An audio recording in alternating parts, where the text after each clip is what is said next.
गुणातीतोऽक्षरं ब्रह्म भगवान् पुरुषोत्तमः जनो जानन्निदं सत्यं मुच्यते भवबन्धनात्। श्री स्वामिनारायण भगवाननी जय। अक्षर पुरुषोत्तम महाराजनी जय। गुणातीतानंद स्वामी महाराजनी जय। भगत जी महाराजनी जय। शास्त्री जी महाराजनी जय। योगी जी महाराजनी जय। प्रमुख स्वामी महाराजनी जय। છેલ્લા 2 દિવસથી વચનામૃતમાંથી આપણે કંઈક ને કંઈક શીખવા પ્રયત્ન કરીએ છીએ. અત્યારનો આપણો વિષય એ છે કે એકબીજાને સમજીએ. પરમ પૂજ્ય પ્રમુખ સ્વામી મહારાજને પ્રશ્ન પૂછવામાં આવ્યો હતો, કુટુંબમાં પરિવારમાં એકતા રહે એના માટે અમારે શું કરવું? સ્વામીશ્રી આનો લિખિત જવાબ આપ્યો છે. લિખત હૈ સંત સુજાન નામનું એક કેલેન્ડર આપણે વર્ષો પહેલાં બહાર પાડેલું, એની અંદર 6ઠ્ઠી તારીખની અંદર આ સ્વામીએ જવાબ આપ્યો છે. સ્વામીએ 4 ઉપાય બતાવ્યા છે. પહેલો ઉપાય સ્વામીએ કહ્યું કે સત્સંગ. એની વાતો આપણે 2 દિવસથી સાંભળી રહ્યા છે. સત્સંગ કેવી રીતે કરવો, શું કરવું. બીજો ઉકેલ આપ્યો છે સ્વામીએ ઘર સભા. ત્રીજો ઉકેલ સ્વામીએ આપ્યો છે એકબીજાને સમજવાની કોશિશ કરે. ને ચોથો ઉકેલ આપ્યો છે સ્વામીજીએ મોટું મન રાખે. 4 ઉકેલ છે: સત્સંગ, ઘર સભા, એકબીજાને સમજવાની કોશિશ કરે અને મોટું મન રાખે. તો આપણે અત્યારના એકબીજાને સમજવાનો પ્રયત્ન કરવાનો છે એ વિષય અને મોટું મન રાખે એ વિષય લઈશું. તો આપણે વાત કરતા હતા કે બાપાએ કહ્યું છે એકબીજાને સમજવાની કોશિશ કરે. તો સમજવું એ અગત્યનું છે. શા માટે અગત્યનું છે? તો થોડાક પ્રસંગો આપણે જોઈશું. અહીંયા અમારે એક દવે સાહેબ આવ્યા હતા, મેનેજમેન્ટનું થોડું અમને શીખવાડવા માટે આવ્યા હતા, પ્રફુલ્લભાઈ દવે. તો એમણે એક પ્રસંગ કહ્યો હતો ને પછી પ્રશ્ન પૂછ્યો હતો અમને. એક બાપ અને દીકરો કારમાં જતા હતા. કારમાં જતા હતા અને કાર સ્પીડમાં ચલાવતા હશે બાપ, એટલે કારને એક્સિડન્ટ થયો. એક્સિડન્ટમાં બાપ તો ત્યાંને ત્યાં જ મરી ગયા, ધામમાં જતા રહ્યા. દીકરો ગંભીર રીતે ગવાયો હતો. એટલે દીકરાને તાત્કાલિક તમારા જેવા પરગજુ માણસો ત્યાં હશે, એણે હોસ્પિટલમાં ખસેડ્યો. હોસ્પિટલની અંદર દીકરો જ્યારે ગયો ત્યારે હોસ્પિટલમાં એને માથે એટલું બધું વાગ્યું હતું, એટલે એને આખા શરીર પર કપડું ઓઢાડેલું હતું. હોસ્પિટલમાં જે ડૉક્ટર હતા એને વિનંતી કરી કે તમે બીજું બધું કામ પડતું મૂકીને આ છોકરાની કંઈક જો અત્યારે સારવાર કરો તો કદાચ છોકરો જીવી જશે. એટલે ઓલા હોસ્પિટલના ડૉક્ટર હતા એ પણ બહુ સહૃદયી હતા. એમણે તરત જ ઓપરેશન થિયેટરમાં છોકરાને લેવડાવ્યો અને ઓપરેશન થિયેટરમાં જઈને છોકરાનું માથું ઓલું કપડું ઓઢાડેલું હતું, મોઢું ખુલ્લું કર્યું. મોઢું ખુલ્લું કર્યું ને ડૉક્ટરે ચીસ પાડી કે મારા છોકરાનું ઓપરેશન હું નહીં કરી શકું. હવે પ્રફુલ્લભાઈ અમને પ્રશ્ન પૂછ્યો કે આ કઈ રીતે શક્ય છે. અમે બધાએ વિચાર કર્યો કે કાં તો એવું થયું હોય એને 2 બાપ હોઈ શકે, એટલે એ રીતે વિચાર કરું છું કે એની માતા હોય ને આનો જન્મ પછી છૂટાછેડા લઈ લીધા હોય અને બીજા ઘરે જ ગયા હોય તો કદાચ 2 બાપ હોઈ શકે. એવું હતું તો કે ના, એવું નહોતું. તો પછી એવું હોઈ શકે કે જે ડૉક્ટર ચીસ પાડી કે ભાઈ મારા છોકરાનું ઓપરેશન હું કેવી રીતે કરી શકું, બહુ લાગણીવશ થઈ ગયા, તો એમાં એવું હોઈ શકે કે એ જે ડૉક્ટર હતા એની ભૂલ હોય, એનો છોકરોને ઓલો જે વાગ્યું હોય છોકરા સરખા દેખાતા હોય. તો કે ના, એવું એ નહોતું. અમને કોઈને જવાબ બહુ આવડ્યો નહીં. ત્યારે પ્રફુલ્લભાઈએ કહ્યું કે જે ડૉક્ટરે ચીસ પાડીને એ ડૉક્ટર એની મા હતા, એના મમ્મી હતા.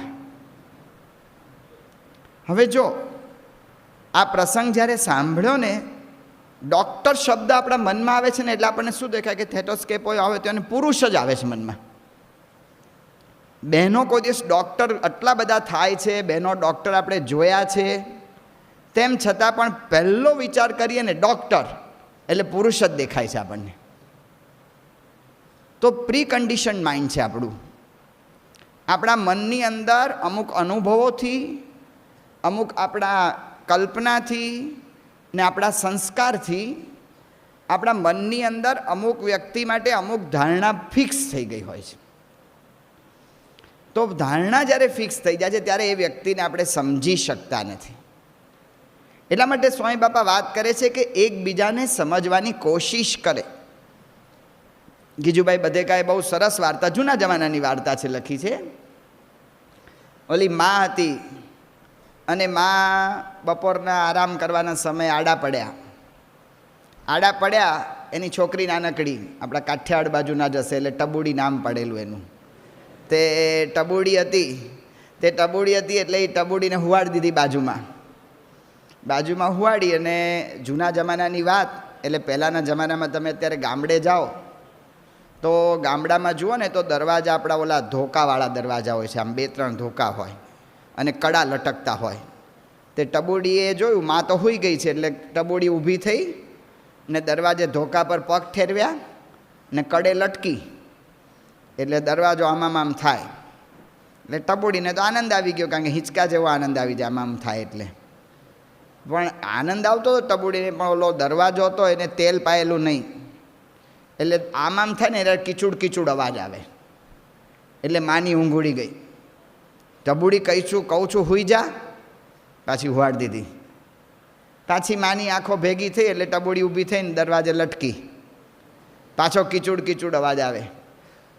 ફરી વાર પાછું કહ્યું ટબુડી હુઈ જા અને હુવાડી દીધી.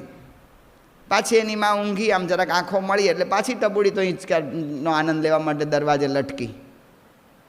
પછી માએ જોયું કે બહુ ભલે જૂના જમાનાના હતા, ભણેલા નહોતા, અભણ હતા, પણ અનુભવથી શીખેલા હતા. એટલે માએ જોયું કે આ ટબુડીને કંઈક કરવું પડશે. તો ટબુડીને કંઈક કરવા માટે એમણે શું કર્યું? એમણે એક થાળી ભરીને ઘઉં લીધા. ટબુડીને કહ્યું જો તો તું વીણ તો તને કેવું આવડે છે હું જોઉં. એટલે ટબુડી થાળીમાં ઘઉં વીણવાનું શરૂ કરી દીધા. ટબુડીએ ઘઉં લગભગ પોણો કલાક સુધી વીણ્યા. એટલી વારમાં માની ઊંઘ પૂરી થઈ ગઈ. જો એકબીજાને સમજવાની કોશિશ કરે, ટબુડીને કાંઈ હેરાન નહોતી કરવી માને, પણ એને કંઈક કરી બતાવવું હતું, કંઈક કામ કરવું હતું. એની મા સમજી શક્યા એ વાત તો એની પાસેથી કામ લઈ શકે. આપણને બધાને ઘણાને આવા બધા અનુભવ થાય છે અને પછી ઘરમાં ઝઘડા થાય છે ત્યારે આપણને એમ લાગે છે કે મને સમજતા નથી. તુષાર નામનો છોકરો હતો, સાહેબ મને સાંભળો તો ખરા, પુસ્તકની અંદર વાત આવે છે. તુષાર નામનો છોકરો હતો. છોકરો આવી રીતે એકદમ અચાનક જ થોડા દિવસ પછી એકદમ તોફાની થઈ ગયો. 4-5 વર્ષનો છોકરો તોફાની થઈ ગયો. ઘરમાં એટલી ધમાલ કરે, એના મમ્મી પપ્પાને સમજાય નહીં. એમાં એના પપ્પાથી થોડો ગભરાય, મમ્મીની તો કાંઈ દરકાર જ નહીં. અને એની નાની બેન 2 વર્ષની હતી, એને જો એકલી જુએ ને તો ઢીબી જ નાખે એને. તે તુષારનું એકદમ આટલું બધું વર્તન જુએ એટલે એની મા પછી મારે તુષારને. એની મા તુષારને મારે એટલે તુષાર પછી વધારે વિફરે. એના માતા પિતા ત્રાસી ગયા. એના દાદીમાએ એવું કહ્યું કે મારે આ ઘરમાં રહેવું નથી, રોજ આ છોકરાનો એટલો ત્રાસ, મને તારા ભાઈને ઘેર મૂકી આવ. એટલે કે નાના છોકરાને હું રહેવા જતી રહું, મારે અહીંયા નથી રહેવું. આવો પ્રસંગ બન્યો એટલે એના માતા પિતાને થયું કે આ છોકરાને થયું છે શું, આપણે થોડું કરવું જોઈએ. એ લોકોએ સ્કૂલમાં તપાસ કરી કે સ્કૂલમાં આનું વર્તન કેવું છે. પહેલાં કેજીમાં તો, પછી હાયર કેજીમાં આવ્યો હતા, ફર્સ્ટ સેકન્ડ સ્ટાન્ડર્ડમાં છે, એમાં વર્તન એનું કેવું છે કે સ્કૂલમાં નોર્મલ છે અને એનું રિઝલ્ટ જુઓ, સારા માર્ક્સ લાવે છે. તો પછી એના માતા પિતાને પ્રશ્ન થયો કે આનો પ્રશ્ન શું હશે. ઓલા જે શિક્ષક હતા એ થોડાક હોશિયાર હતા. એ શિક્ષકે એને પૂછ્યું કે તમારા ઘરમાં કેટલા સંતાન છે. કે મારા ઘરમાં 2 સંતાન છે, એક આ તુષાર ને એની નાની બેન. તો તમારે એવું થાય છે ખરું કે નાની બેન ઉપર વધારે હેત રાખો અને તુષાર પર ઓછું રાખો? કે સ્વાભાવિક છે, ઘરમાં નાનો છોકરો હોય એના પર બધાને હેત થાય, એટલે એના પર વધારે હેત થાય છે. તો ઓલા ભાઈએ કહ્યું કે તમે એમાં હું તમને ના નથી કહેતો, પણ તમે તારા નાના દીકરી પર એટલું જ હેત રાખો જેટલું અત્યારે રાખો છો એના એટલું જ રાખો, પણ એ સાથે સાથે એટલું કરો કે જેટલું એની પર કરો ને હેત એટલું તુષાર ઉપર કરો. અને એના માતા પિતાએ પ્રયોગ કર્યો. 15 દિવસમાં તુષાર શાંત થઈ ગયો. જો આપણને એમ લાગે છે કે તુષાર તોફાની થઈ ગયો છે, પણ એના અંતર પ્રશ્ન છે. એને એમ છે કેમ પક્ષાપક્ષી થાય છે ને કેમ મને નથી સાચવવામાં આવતો. એટલા માટે સમજવાની જરૂર પડે છે. અમે બોચાસણ ગયા હતા થોડા વખત રહેવા વચ્ચે. તો બોચાસણ અમે રહેવા ગયા હતા ત્યારે અમારે બોચાસણ અમે સંતો, પહેલાં તો જૂના સંતો થોડા રહેતા હતા, 8-10 સંતો, ને અમે બધા અહીંથી સારંગપુરથી લગભગ 30 સંતો ત્યાં રહેવા ગયા હતા. એટલે સંત આશ્રમમાં એક ગોરધન કાકા રહેતા હતા. એ વખતે પહેલાંના વખતમાં તો બધું ભેગું જ બધું ચાલતું, કારણ કે ઉતારાની એટલી વ્યવસ્થા જ નહોતી.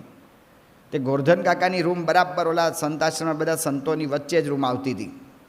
અમારે અમુક ક્લાસરૂમ ગોઠવવાના હતા, અમુક દવાખાનાની રૂમ ગોઠવવાની હતી, ખાનાવાળી રૂમ ગોઠવવાની હતી. એટલે ગોરધન કાકાને અમે કહ્યું કે કાકા આવતીકાલથી અહીં જતા રહેજો આ રૂમમાં. કાકા કે હું નહીં જ જાઉં.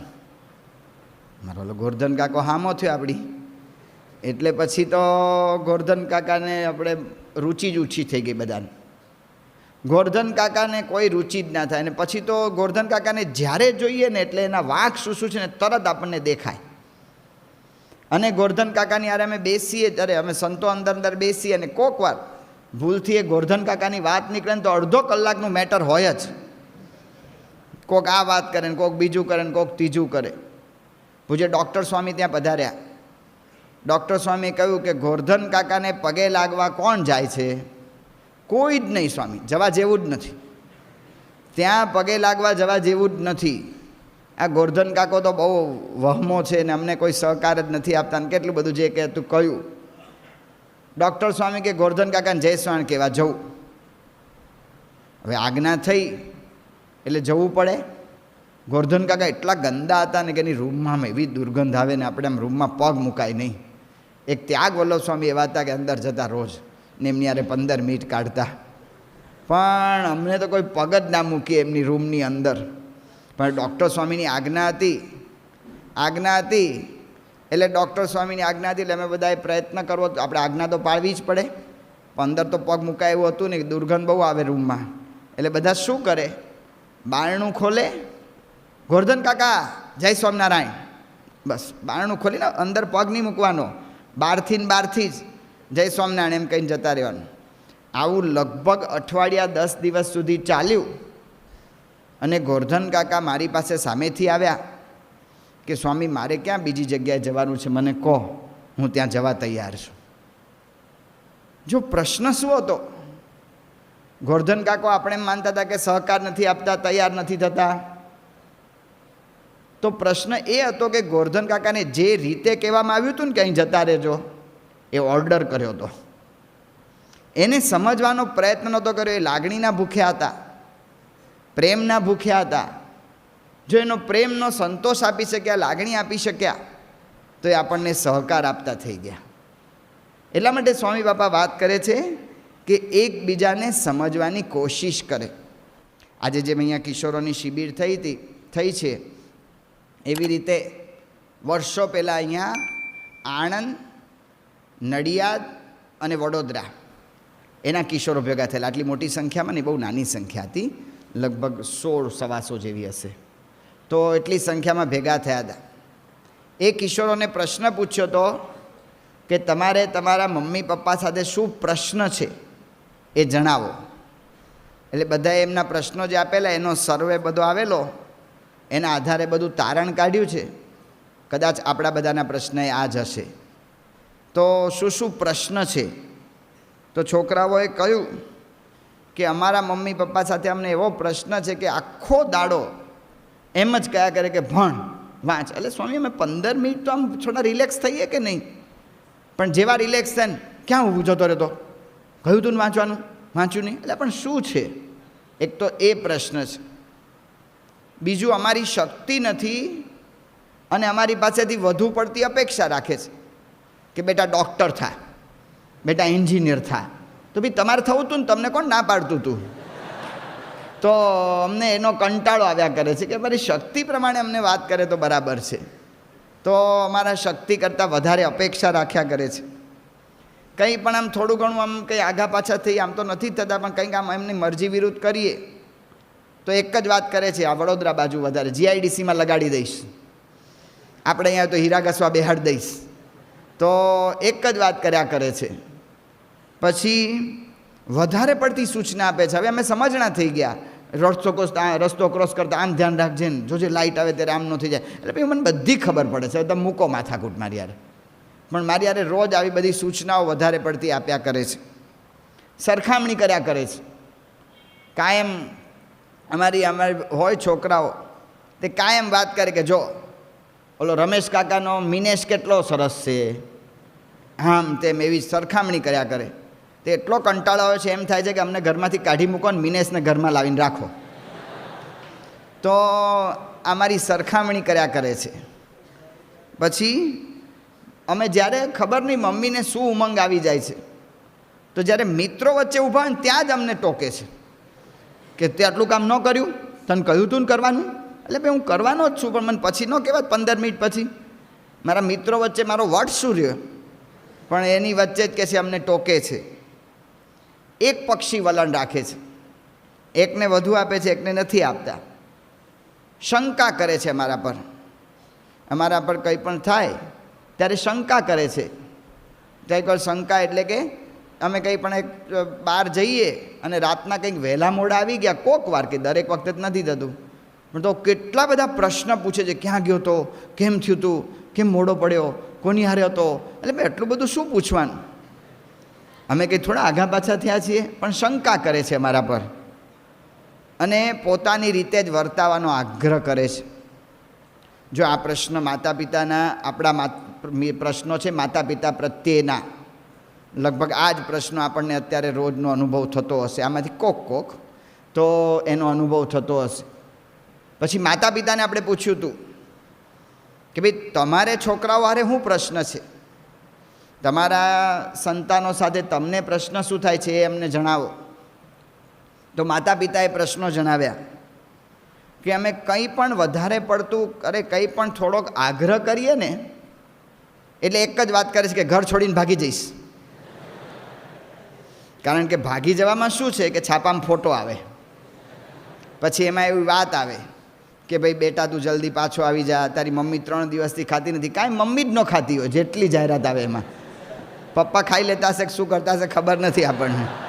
તો 3 દિવસથી એને એવું જ આવે કે મમ્મી ખાતી નથી. એટલે આપણને શું એક જાતનો આનંદ એને થાય કે ધમકી આપે કે એને આનંદ આવે છે અમારો બદલો લેવાનો. પછી કંઈક વાત કરીએ તો કે તમારી વાત હવે જૂના જમાનાની થઈ ગઈ, અમે કોમ્પ્યુટર યુગમાં આવી ગયા. લે, હવે અમારી વાત જ સ્વીકારવા તૈયાર થતા નથી. પછી ઘણી વખત શું કરે છે કે ફીના પૈસા આપ્યા હોય તે મારા વાળા વાપરી નાખ્યા હોય છે, અને સ્કૂલમાંથી કે કોલેજમાંથી મહિના 2 મહિના પછી એનો કાગળ આવે કે ભાઈ તમે ફી કેમ નથી ભરી, ત્યારે ખબર પડે છે કે છોકરો કંઈક વાપરી આવ્યો ને પૈસા આપણે રાખ્યા જ નથી એણે. પછી હિસાબ માંગીએ અમે, પૈસા આપ્યા હોય વાપરવા કરવા તો હિસાબ માગે, કંઈ સ્વાભાવિક છે. તો હિસાબ માગે છે તો એને એમ લાગે છે કે તમને મારા પર શંકા છે, એટલે હિસાબ તો માંગીએ ને અમે પૈસા આપીએ છીએ તો એટલું અમે ન કરીએ, પણ ના, કે એને એમ લાગે છે કે શંકા છે. વિશ્વાસ નથી અમારા પર. પછી કંઈક નવું નવું લેવાનો એનો વિચાર આવે છે.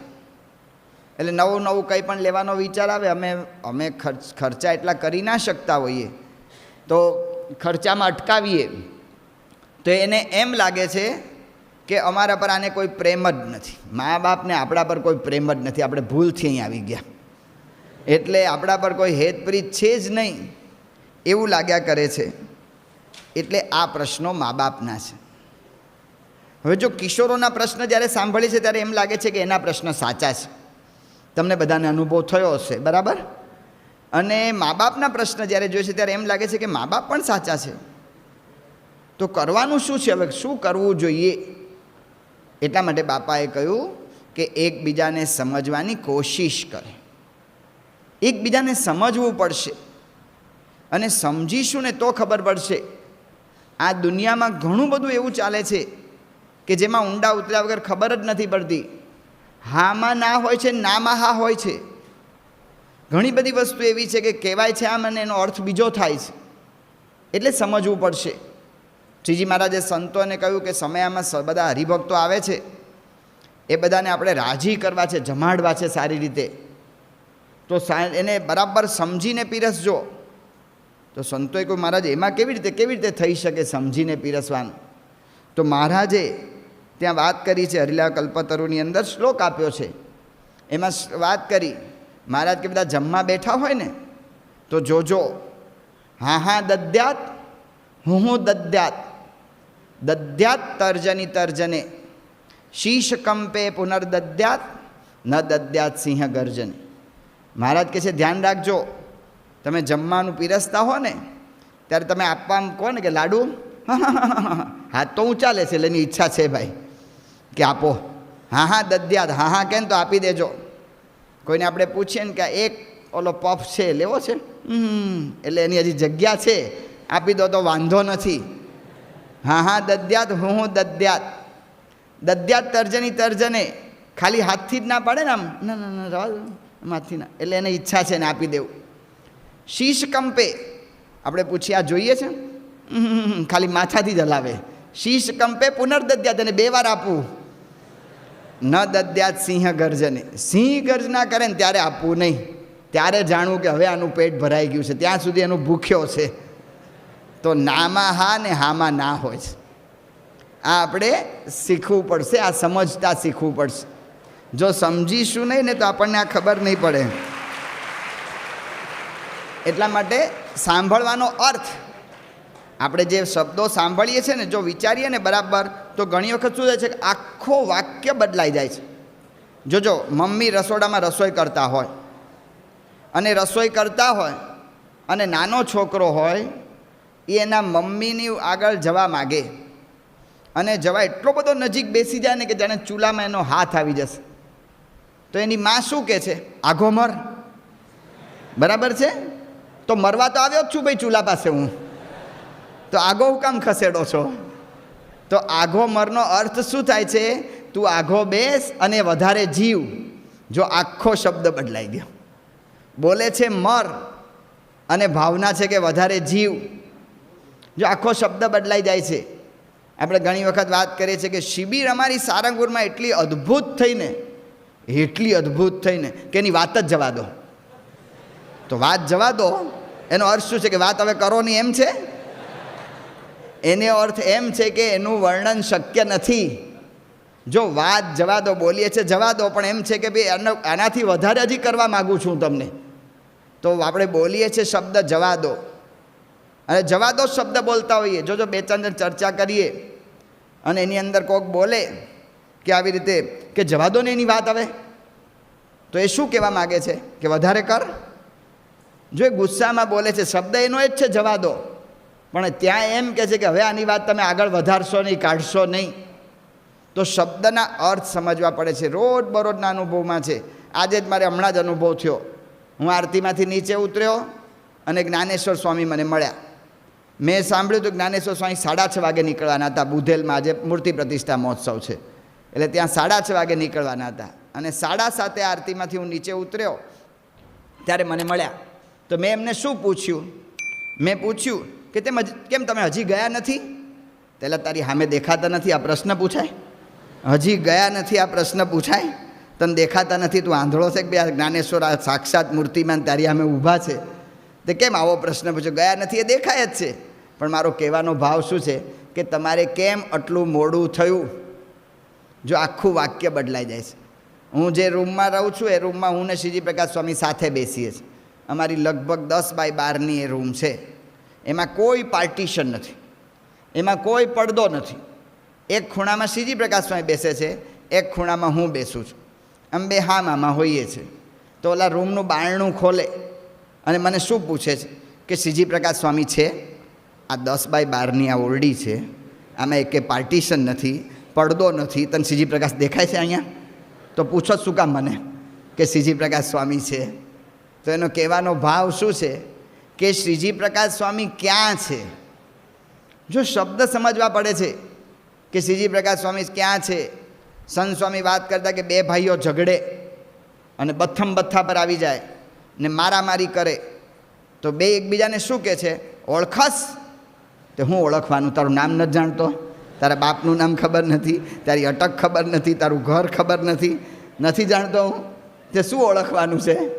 તો એ શું કહેવા માગે છે? ઓળખસ એટલે કે તારા કરતાં મારામાં વધારે બળ છે. જો શબ્દને સાંભળતા વખતે આવી રીતે સમજવું પડે છે, તો સમજવાની જરૂર છે. એટલા માટે સમજવાની જરૂર છે. એટલા માટે એમ કહેવાયું છે કે આ જાણવા માટે શ્રવણ થવું પડે. જેને કોઈને મા બાપની સેવા કરવી છે અથવા બીજા બધાને સહકાર આપવો છે અથવા સેવાભાવી થવું છે, તો એટલા માટે આપણા શાસ્ત્રો કહે છે કે શ્રવણ થાવ. શ્રવણ થાવ એટલે કે શ્રવણ એક પાત્ર છે, એ તો બરાબર જ છે વ્યક્તિ તરીકે, પણ એનું નામ શ્રવણ એટલા માટે જ રાખ્યું છે કે સાંભળતા શીખશો ને તો જ તમે બીજાને સમજી શકશો, અને સમજી શકશો ને તો જ તમે સેવા કરી શકશો. બધા ગ્રંથો એવું કહે છે, મેન મેનેજમેન્ટના ગ્રંથો, મેન મેનેજમેન્ટના ગ્રંથની અંદર એવું કહ્યું છે કે આપણે જે કંઈ સાંભળીએ છીએ એ કેવળ કાનથી નથી સાંભળવાનું હતું. કાનથી સાંભળીએ ને એક શબ્દનો 10% જ ફાળો છે. શબ્દ સાથે 30% ધ્વનિનો, કઈ રીતે શબ્દ બોલાય છે ને એનો ફાળો છે 30%. હે મારા ગુરુ તને કેટલી વાર કહેવું? હવે એ ગુરુ કહે છે એને ખરેખર અંદરથી એનો ધ્વનિ એ કંટાળી ગયો છે. ભલે ગુરુ તો આ સત્સંગની રીતે બોલવું પડે એટલે બોલે છે, પણ એ કંટાળી ગયો છે. તો 30% ધ્વનિનો ફાળો છે અને 60%, 50થી 60% હાવભાવનો ફાળો છે. આમ હાથ આમ પછાડીને કે બાપ ભાઈ સાહેબ મારા ગુરુ તને કેટલું કહેવું, એટલે હાવ કંટાળી ગયો છે. એટલા માટે સાંભળવાનું એ આપણે શીખવું પડે છે. તો 3 રીતે સાંભળવાનું છે. એક તો આપણે જોયું કાનથી સાંભળવું, હમણાં આપણે આગળ જોયું. જે શબ્દ સાંભળીએ છીએ એ શબ્દ સાંભળીએ છીએ એનો અર્થ જાણવો. આ કહેવા પાછળનો અર્થ શું છે, આ કહેવા પાછળનો ભાવ શું છે, એ કાનથી પહેલાં બરાબર સાંભળવું પડે. એ બોલે છે શબ્દ આ, પણ આની પાછળનો એનો ભાવ આ છે, એ કાનથી સાંભળવું પડે. તો કાનથી સાંભળવું. બીજું આંખથી સાંભળવું. આંખથી કેવી રીતે સંભળાય? આપણે 11, 11:30, 12 વાગે ઉઠ્યા હોઈએ ને ઘરે, અને પછી આપણે નાહવા જઈએ, એ વખતે ગરમ પાણીની ડોલ બાથરૂમમાં જે રીતે મુકાય અને એની જે છાલક ઊંચે ઉડે ને આંખથી સાંભળવી પડે કે આમાં કોઈને ગમ્યું નથી, હું 12 વાગે ઉઠ્યો છું. એ આંખથી સાંભળવું પડે છે. આપણે 4, 4:30 ઘરમાં આવીએ મિત્રો 4-5ને લઈને, અને બેન બરાબર આમ બહાર જ નીકળવાના હોય, અને આપણે મિત્રને લઈને આવ્યા એટલે આપણે એને કહેવું પડે કે ભાઈ જરા ચા બનાવો ને, આ મિત્રો બધા મારા કેટલા દિવસ પછી આવ્યા છે. એટલે પછી એ ચા તો બનાવે, પણ પછી ચાની જે ટ્રે છે ને, કપ રકાબીને એ લઈને મૂકી હોય, એ ટ્રે ટીપોય ઉપર કેવી રીતે મુકાય છે ને, એ આંખથી સાંભળવું પડે છે. એ આંખથી સાંભળવું પડે છે કે ભાઈ આની ઈચ્છા નહોતી, આને તૈયાર થઈને બહાર જવાનું હતું અને મારે આવી રીતે આ થયું. એ આંખથી સાંભળવું પડે છે. આપણો નાનો ભાઈ હોય અને સાંજના સમયે 6-7 વાગે ઘરમાં આવે, હાંફતો હોય અને સોફા પર બેઠો હોય ને હસતો હોય, ત્યારે આંખથી સાંભળવું પડે છે કે આજે કંઈક એવું રમીને આવ્યો છે કે જીતીને આવ્યો છે. એ એમ કહેવા માગે છે કે મને પૂછો કે હું શું કરી આવ્યો છું અને મને ધન્યવાદ આપો. જો આંખથી સાંભળવું પડે તો કેવળ કાનથી નથી સંભળાતું. કાનથી સાંભળવાનું છે, આંખથી સાંભળવાનું છે, અને ત્રીજું હૃદયથી સાંભળવાનું છે. હૃદયથી સાંભળવું પડે, એની લાગણીને સમજવી પડે. એની લાગણી શું છે? આપણે જતા હોઈએ રોજ કામ ઉપર અને પછી આપણા પપ્પા, આપણા બાપુજી એ આપણને કહે કે બેટા સાંજે ઘરે પાછો વળે ને ત્યારે આટલું કામ કરી આવીશ. જો એની લાચારી છે, એને આટલું કામ આપણે કરીને એને સંતોષ આપવો એની અપેક્ષા છે. આ એને આપણે સાંભળવું પડે. ઘણા બધા તમારામાંથી હવે કમાતા થઈ ગયા છે અને હીરામાં આગળ, ધંધામાં કે બીજા બધામાં આગળ વધેલા છે. ઘણા ટેક્સટાઇલમાં આગળ વધેલા છે. હવે આપણા પપ્પાને જરૂર પડે અને જરૂર પડે ત્યારે એ આપણી આગળ એમ કહે ને કે બેટા જરા 200 રૂપિયા આપતો. એ જે 200 રૂપિયા આપતો શબ્દ બોલાય છે ને એ વખતે એની ભયંકર લાચારી છે. એને આપણે સાંભળવા પડે હૃદયથી કે એને આ જે રીતે બોલાય છે ને એ જુદી વાત છે. તો એટલા માટે સમજવા માટે સાંભળવું અગત્યનું છે. અને સાંભળવામાં કાનથી સાંભળવાનું, આંખથી સાંભળવાનું અને હૃદયથી સાંભળવાનું. એટલા માટે શ્રીજી મહારાજે શિક્ષાપત્રીમાં શું કહ્યું? 139મો શ્લોક, એની અંદર મહારાજ એવું કહે છે, યાવત જીવમ ચ શુશ્રૂષા કાર્યા માતુઃ પિતુર્ગુરો. માતા પિતા અને ગુરુની સેવા યાવત જીવમ, જીવન પર્યંત કરવી. આખી શિક્ષાપત્રીનો જો અભ્યાસ કરશો ને તો આખી શિક્ષાપત્રીમાં વારંવાર મહારાજે આ વાત દ્રઢાવી છે. એક વાત, કઈ વાત? યથાશક્તિ, યથા કાલમ, યથા યોગ્યમ, યથા ધનમ. જેટલું ધન હોય એટલું આપજો, જેવો કાળ હોય એ રીતે વર્જો, જેવી શક્તિ હોય એ પ્રમાણે કરજો. ક્યાંય વધારે પડતો ભાર નથી આપ્યો. તો પણ અહીંયા એક જ શ્લોકની અંદર 139ના શ્લોકમાં એમાં મહારાજ ભાર આપે છે. યાવત જીવમ ચ શુશ્રૂષા, માતા પિતા અને ગુરુની સેવા જીવન પર્યંત કરવી. ત્યાં એમ નથી કહ્યું યથાશક્તિ, યથા કાલમ, યથા યોગ્યમ, એવી રીતે ત્યાં નથી કહ્યું. ત્યાં કહ્યું કે જીવન પર્યંત માતા પિતાની સેવા કરવી. ને સેવામાં મહારાજે કયો શબ્દ વાપર્યો છે? શુશ્રૂષા. સેવા શબ્દ નથી વાપર્યો. યાવત જીવમ ચ સેવા કાર્યા માતુ પિતૃગુરુ એમ કહી શકાત, પણ શુશ્રૂષા, શુશ્રૂષા શબ્દ છે ને એમાં મહારાજ આપણને એમ કહેવા માગે છે કે જીવન પર્યંત માતા પિતાના સાંભળવાવાળા થવું. થોડુંક સંસ્કૃતની રીતે તમને સમજાવવા પ્રયત્ન કરું છું. આપણે જિજ્ઞાસા શબ્દ બોલીએ છીએ. જિજ્ઞાસાનો અર્થ શું થાય છે? જાણવાની ઈચ્છા. બરાબર? જિજ્ઞાસાનો અર્થ એવો થાય છે કે ભાઈ જાણવાની ઈચ્છા, કે મને સિંહની બાબતમાં બહુ જિજ્ઞાસા છે, સિંહ બાબતમાં મારે વધારે જાણવું છે, જાણવાની ઈચ્છા. આ જિજ્ઞાસા શબ્દ જ્ઞા ધાતુ પરથી પડ્યો છે. જ્ઞા પરથી જિજ્ઞાસા શબ્દ. એવી રીતે પીપાસા, પીવાની ઈચ્છા, એ પા ધાતુ પરથી આ શબ્દ પડ્યો છે. એમ શુશ્રૂષા શબ્દ છે ને શ્રુ ધાતુ, શ્રુ ધાતુનો અર્થ થાય છે કે સાંભળવું. એટલે શુશ્રૂષાનો અર્થ થાય છે કે સાંભળવાની ઈચ્છા. તો મહારાજ શિક્ષાપત્રીમાં આપણને કહે છે યાવત જીવમ ચ, જીવન પર્યંત સાંભળવાની ઈચ્છાવાળા થવું.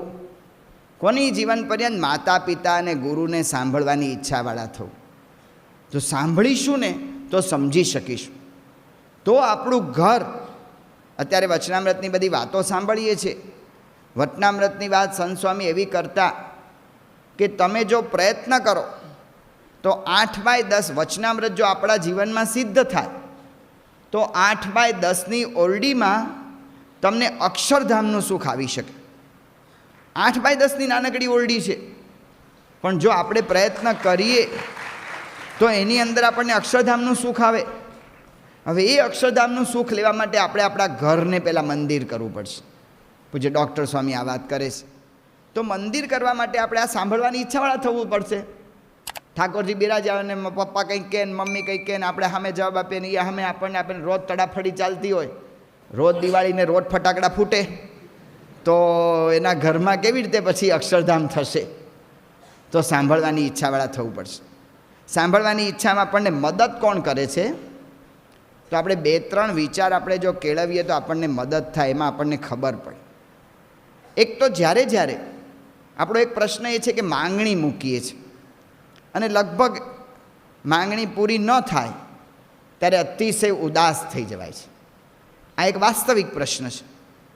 હવે એ વખતે શું થાય છે એને થોડું આપણે સમજવા પ્રયત્ન કરીએ. આપણે ઘરે કહ્યું હોય કે મને નવું બાઇક લાવી આપો, અને કેવું બાઇક? કરિશ્મા અને GBZ, આ બધા નામ તમારી આગળથી મેં સાંભળેલા છે, મારે જ જોવાના બાકી છે. તો GBZ ને કરિશ્મા લઈ આપો મને. તો હા એમ તો એટલે એવી લેવાની ઈચ્છા છે અને ઘરમાં ના પાડી દેવામાં આવે. અથવા આપણી ઈચ્છા એવી છે કે ઘરમાં છે ને ઓલું હોમ થિયેટર કરો, ઓલું ટીવી મોટું, અથવા LCD સ્ક્રીન લાવો, અને આ બધી વસ્તુની આપણી ઈચ્છા છે ને ઘરમાં ના પાડે છે. હવે થાય છે શું? આપણે હવે આપણને સમજવા પ્રયત્ન કરીએ અને આપણે આપણા મા બાપને સમજવા પ્રયત્ન કરીએ. હવે જોજો, જ્યારે આપણે માંગણી મૂકીએ છીએ ત્યારે શું થાય છે? આપણો દ્રષ્ટિકોણ શું હોય છે કે જે હું અને મેં મૂકેલું માંગણીનું સુખ, આ 2 જ વસ્તુ આપણા મનમાં હોય છે. હું જુવાન થઈ ગયો છું એટલે મારે આવું બાઇક જોઈએ જ. આ 2 જ દ્રષ્ટિકોણ હોય છે આપણા દ્રષ્ટિમાં, આપણા લક્ષ્યમાં. 2 જ વસ્તુ હોય છે. પણ આપણે સમગ્ર દ્રષ્ટિકોણથી જો વિચારતા જઈએ ને તો આપણે સમજી શકીએ. આપણો દ્રષ્ટિકોણ ખોટો છે હું કહેતો નથી. આપણે જુવાન થઈ ગયા, હવે આપણને બાઇકની જરૂર પડે, અથવા તો આજુબાજુના બધા બાઇક વાપરે છે ને હું ખરાબ દેખાઉં છું, તો એ દ્રષ્ટિકોણથી આપણને માંગણી મૂકવાની ઈચ્છા થાય, એને આપણે ખોટું નથી કહેતા. પણ મેં સમગ્ર દ્રષ્ટિકોણથી આનો વિચાર કર્યો છે. પહેલો વિચાર, જો આપણે સમગ્ર દ્રષ્ટિકોણથી વિચાર કરવા પ્રયત્ન કરીએ, એવું પણ થયું હોય કે ઘરમાં આ બાઇક લેવાના પૈસાની સગવડ ન હોય, હોઈ શકે. મેં આ દ્રષ્ટિકોણથી વિચાર કર્યો છે. 7 Habits of Highly Effective Teens આ નામનું પુસ્તકની અંદર આવો પ્રસંગ છે. પરદેશનો છે, અમેરિકાનો પ્રસંગ છે. અમેરિકામાં કોઈ પણ છોકરા થોડાક મોટા થાય ને હાયર લેવલનું ભણવાનું શરૂ કરે એટલે એ લોકો બધા પોતાની કાર હોય જ, અને કારની અંદર એ જાય. આ છોકરાને કાર નહીં એટલે બસમાં સ્કૂલમાં પહોંચે. ઘણી વખત સ્કૂલની અંદરથી વહેલા નીકળી જવાનું થાય, બસનો ટાઈમ ન હોય. એની મમ્મીને ફોન કરે. એની મમ્મી પણ કામકાજમાં નોકરી કરતા હતા, એમાંથી વચ્ચે સમય કાઢે, છોકરાને લેવા જાય અને ઘરે મૂકીને પાછા નોકરીએ જાય. આવા બધા પ્રશ્નો થાય. છોકરાને રોજનો કંટાળો કે મારા મમ્મી પપ્પા મને સમજતા જ નથી, મારી તકલીફની કોને દરકાર છે આ ઘરમાં, મને શું તકલીફ પડે, આ લોકોને શું ખબર પડે છે. એક દિવસ એવું થયું કે આ છોકરો કંઈક દરવાજા આગળ કેવી રીતે ઊભો હતો અને એને એવો જ અવાજ સંભળાયો કે એના મમ્મી રડતા હતા. એટલે એ ત્યાં ઊભો રહી ગયો, સ્થિર થઈ ગયો. એણે સંવાદ સાંભળવા પ્રયત્ન કર્યો. એના મમ્મી એના પપ્પા પાસે રડતા હતા કે હું આટલી મહેનત કરું છું, હું આટલો પ્રયત્ન કરું છું, પણ હજી આપણા ઘરે એક કાર લેવાના પૈસા થતા નથી, અને એને લીધે આપણા દીકરાનો કેટલી બધી તકલીફ પડે છે. જો આ પ્રશ્ન હતો. દરેક વખતે આપણી સામે રડવામાં નથી આવતું. આપણી સામે રડવાનું એ યોગ્ય નથી હોતું. તો મેં એનો વિચાર કર્યો કે મારા ઘરમાં પૈસાની સગવડ, મેં 2 જ દ્રષ્ટિકોણથી વિચાર કર્યો. આ દ્રષ્ટિકોણનો મેં વિચાર કર્યો. ધારો કે સગવડ છે, પણ ઘરમાં એ પણ વિચાર થતો હોય કે મેન્ટેનન્સના ખર્ચનું શું કરશું, પેટ્રોલ કે ડીઝલ જે કંઈ નાખતા હશે એના ખર્ચાનું શું કરશું, એ પણ વિચાર કરવો પડે. આ વખતે હું સુરતમાં એક દિવસ રહ્યો અને મેં 5-7 પધરામણીઓ કરી હતી. તો પધરામણીની અંદર આપણને ખબર પડે કે હરિભક્તો બધું ગણે છે. હરિભક્તે મને કહ્યું, આમ વાતમાંથી વાત, એણે કે બિચારાએ કશું ભારપૂર્વક કંઈ નહીં, ખાલી વાત સાહજિક થતી, એમાંથી કહ્યું કે સ્વામી મારું લાઇટ બિલ આટલું થાય અને ટેલિફોનનું બિલ આટલું આવે. એનું ઘર તો બહુ સુખી સંપન્ન હતા અને એનું બધું બિલ ભેગું થઈને લગભગ 400-500 રૂપિયા થતું હતું. પણ એની ગણતરી છે, ઘર આખું ચાલે છે ને, એ હજી આપણે વ્યવહાર નથી કર્યો, પણ એક પૈસાની ગણતરી એ ચાલે છે, એક રૂપિયાની ગણતરી એ ચાલે છે. તો મોટા ઘરની અંદર પણ 500-700 રૂપિયાની ગણતરી થાય છે. તો મેં એ દૃષ્ટિકોણથી વિચાર કર્યો, ચલો બાઇક તો આવી જશે, પણ બાઇક આવી એટલે દર વખતે પેટ્રોલનો ખર્ચો થશે, એનું મેન્ટેનન્સનો ખર્ચો થશે, એ બધું પહોંચી વળીશ, ઘર પહોંચી વળે એવું છે. ધારો કે એ પણ ન હોય, પણ મમ્મી પપ્પાને અમુક ગભરામણ હોય કે તને એક્સિડન્ટ થઈ જશે, એટલે પણ મને નહીં થાય, હું જુવાન થઈ ગયો, હું ચલાવી શકીશ. આની પાછળ ઘણી બધી વસ્તુઓ છે, ઘણા અનુભવો કામ કરતા હોય છે. આપણને ખબર નથી પડતી, આપણને અનુભવ થયા નથી એટલે, પણ અનુભવ એવા થયા હોય ને એટલે એવું થાય છે. એક લેખ વાંચ્યો હતો, એક ઘરની દીકરી અમેરિકાથી અહીંયા આવતી હતી દેશમાં, તો એની મમ્મી એટલું રડે ને આમ એને છેલ્લી ઘડી સુધી એવું રહે કે બેન તું ન જાતો સારું એમ. ઓલી છોકરીને કંટાળો આવી ગયો કે મારી મમ્મી મને સ્વતંત્રતા આપવા જ નથી માગતી, મને પરતંત્ર જ રાખે છે, આટલું બધું શું રડવાનું, હું જુવાન થઈ ગઈ, હું 20 વર્ષની થઈ ગઈ, હું હવે દેશમાં જઈને પાછી ના આવી શકું. ત્યાં અમેરિકામાં જન્મી છું, પણ મારે દેશ તો કોઈક વાર જોવો હોય ને. મારા મમ્મી પપ્પા મને સમજતા નથી. પછી એનું રહસ્ય નીકળ્યું, બધી વાતો બહાર કરી શકાય એવી નથી હોતી. એ બેન જે છે, એ બેન એ જ્યારે જુવાન હતા, લગભગ 20 વર્ષના,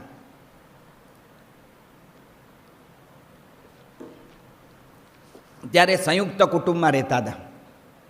સંયુક્ત કુટુંબમાં રહેતા હતા અને એ વખતે આવો અનુભવ થયો, આવું ઘણીવાર બનતું હોય છે સમાજમાં.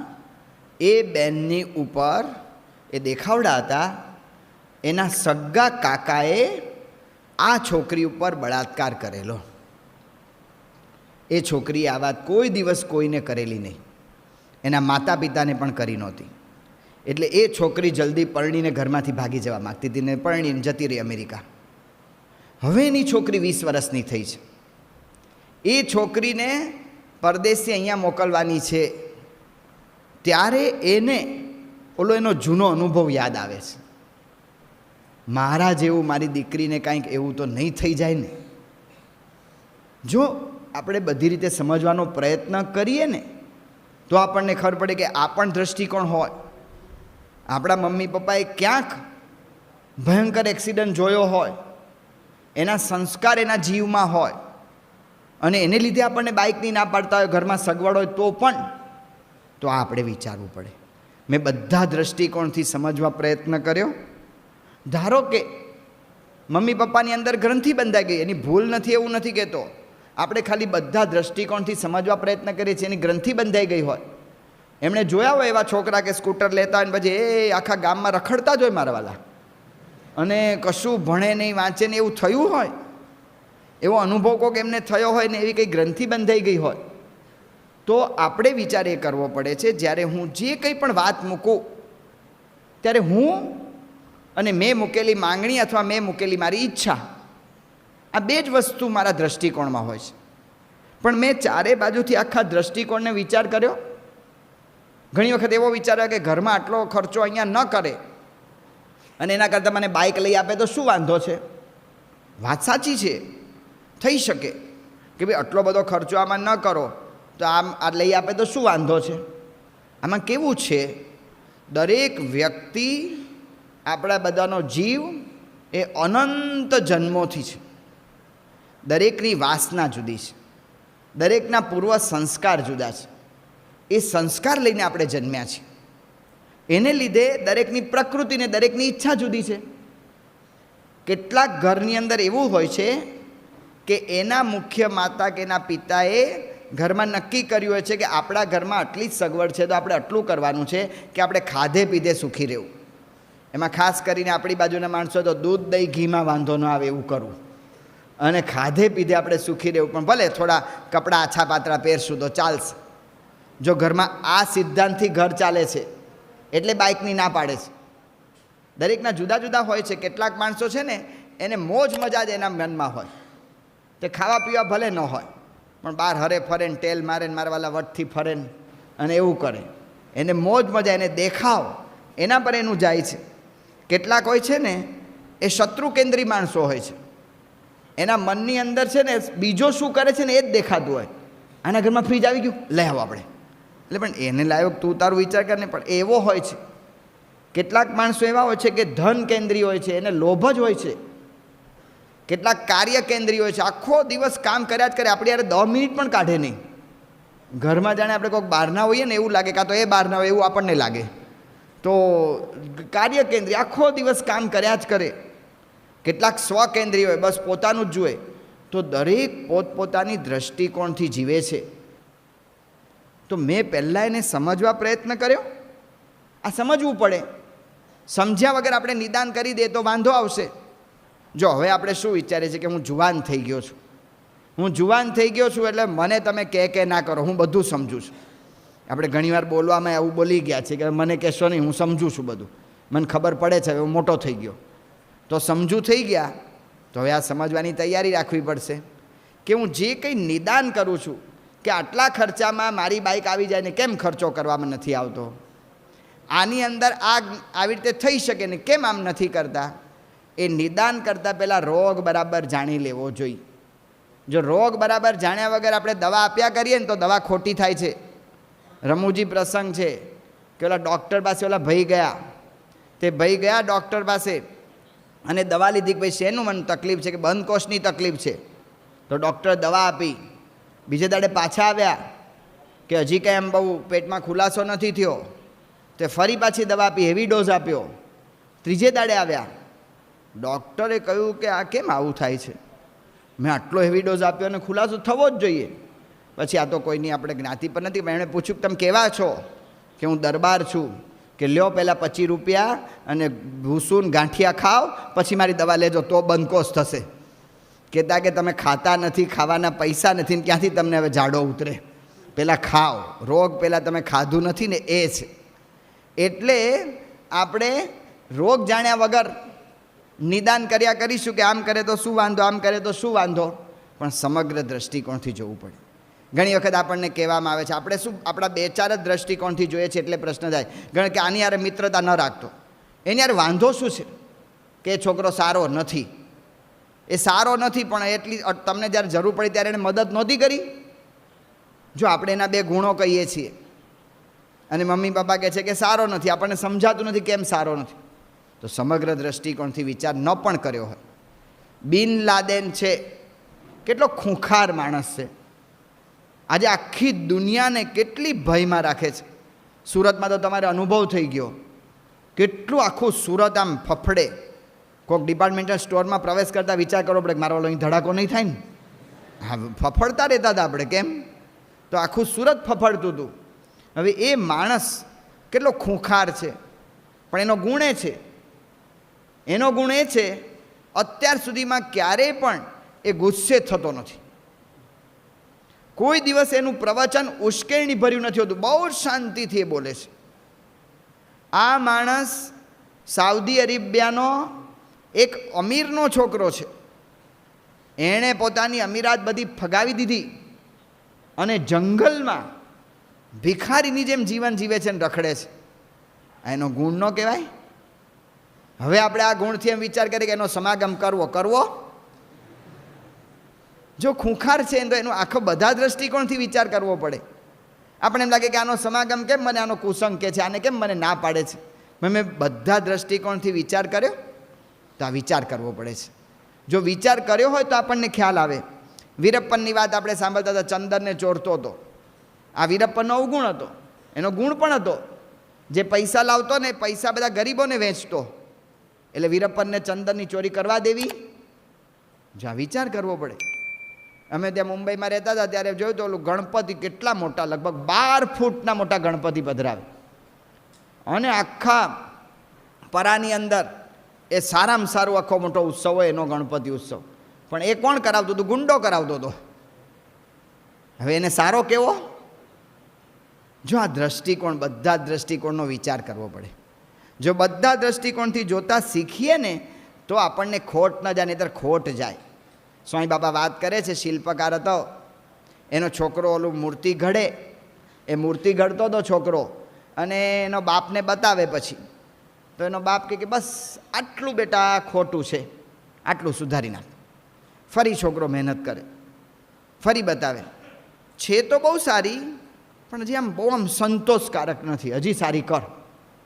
ઓલો ફરી મહેનત કરે, ફરી એના બાપને બસ કે આ વખતે તો મારું સારું જ થશે. એનો બાપ કહે કે ઠીક છે પણ હજી આમાં ઘણા સુધારા માગી લે છે. છોકરો કંટાળી ગયો, કોઈ દાડો બાપને વખાણ કરવાની ભાવના જ નથી, કાયમ જઈએ ત્યારે આપણી ટીકા. છોકરો બુદ્ધિશાળી હતો મારા જેવો, એટલે એણે શું કર્યું કે મૂર્તિ જેના બાપે થોડુંક કહેલું બરાબર નથી, એ મૂર્તિ દાટી દીધી. અને દાટી દીધી અને પછી 15-20 દિવસ, મહિના પછી જાણે માટી ખોદતો એમ ખોદતા ખોદતા મૂર્તિ બહાર કાઢી. પપ્પા જુઓ, આપણા આંગણામાંથી એક આ મૂર્તિ મળી આવી, પુરાતન મૂર્તિ લાગે છે, જુઓ તો તમે કહો તો કેવી છે. અને પપ્પાએ જોઈ કે બસ બેટા, હું તને એમ જ કહું છું કે તું આવી મૂર્તિ કરતો થઈ જા, મેં જ કરેલી છે. તો એના બાપે શું કહ્યું? એના બાપે કહ્યું કે બેટા હવે તું આગળ વધી રહ્યો.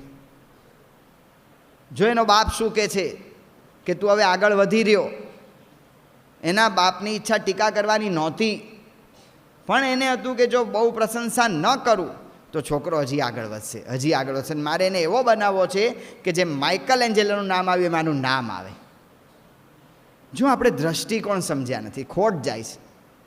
આપણને ઓલું વઢવાનું દેખાય છે, એની પાછળનો હેતુ સમજાતો નથી અને ખોટ જાય છે. કૌરવોમાં એ જ થયું. ભીષ્મ જ્યારે મરણ શૈયા પર હતા ત્યારે કર્ણ એ જ્યારે છેલ્લે ભીષ્મને મળવા ગયા ત્યારે ભીષ્મે કર્ણને કહ્યું કે કર્ણ, આજ સુધી મેં તારી બહુ જ ટીકાને નિંદા કરી છે અને કાયમ મેં તને ઉતારી પાડ્યો છે, પણ એની પાછળ મારું કરવાનું કારણ હતું કે નહીં તો તું બહુ જ અહંકારી થઈ જાત ને તારો અહંકાર જ તારો નાશ કરી નાખત. કર્ણ એ વખતે રડ્યો. આ દ્રષ્ટિકોણ નહોતો સમજાવ્યો એટલે શું થયું?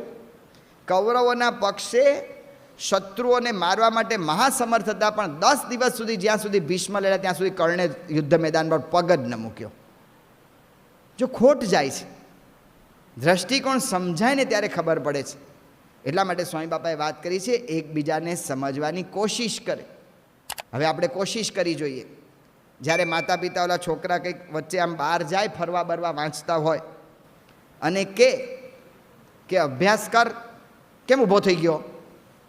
તો એની કહેવા પાછળનો અવગુણ શું છે? કે એની ટોકવાની પદ્ધતિ ખોટી છે. એની પાછળ ગુણ કયો છે? કોઈ કહી શકશે એની પાછળ ગુણ કયો છે? એને કહે છે આમ ઊભો થાય વચ્ચે વાંચવામાંથી ને ટોકે, કેમ ઊભો થઈ ગયો? એની પાછળ એનો હેતુ શું છે? ગુણ કયો છે? હા, તું આગળ વધ. જો આ દરેક દ્રષ્ટિકોણનો વિચાર કરે તો ખબર પડે. આપણને પૂછે છે રાતના મોડા આવ્યા તો ક્યાં ગયો તો, શું છે, આમ છે એમ છે, તો કેમ એવું કરે છે? એનો અવગુણ છે કે ભાઈ આપણા પર જરા વધારે પડતી તપાસ રાખે છે. આ અવગુણ હોય, આપણે ના નથી કહેતા અવગુણ નથી, પણ એની પાછળ એનો હેતુ એ છે કે છોકરો કદાચ કોઈ કુસંગની લતે નથી ચડી ગયો ને. આ દુનિયામાં કાંઈ ખબર પડે એવું નથી. આપણા સમયામાં એક વખત એવું થયું હતું. સમયામાંથી છોકરા નીકળ્યા પછી આપણે રજા આપી સ્વયંસેવકમાંથી એને, પણ સ્વયંમાં સેવામાં બરાબર વ્યવસ્થિત આવેલો છોકરો. અને એક દિવસ એની સાંજની ડ્યુટી નહોતી અને ફરવા ગયો અને એવા શહેરમાં સમયો હતો તો ત્યાં દારૂ મળતો, દારૂ પીને આવ્યો. મન ક્યારે છેતરી જાય કાંઈ નક્કી નથી. તો આપણને 2 પ્રશ્ન પૂછ્યા, તો એની પાછળ એનો હેતુ આ પણ હોઈ શકે.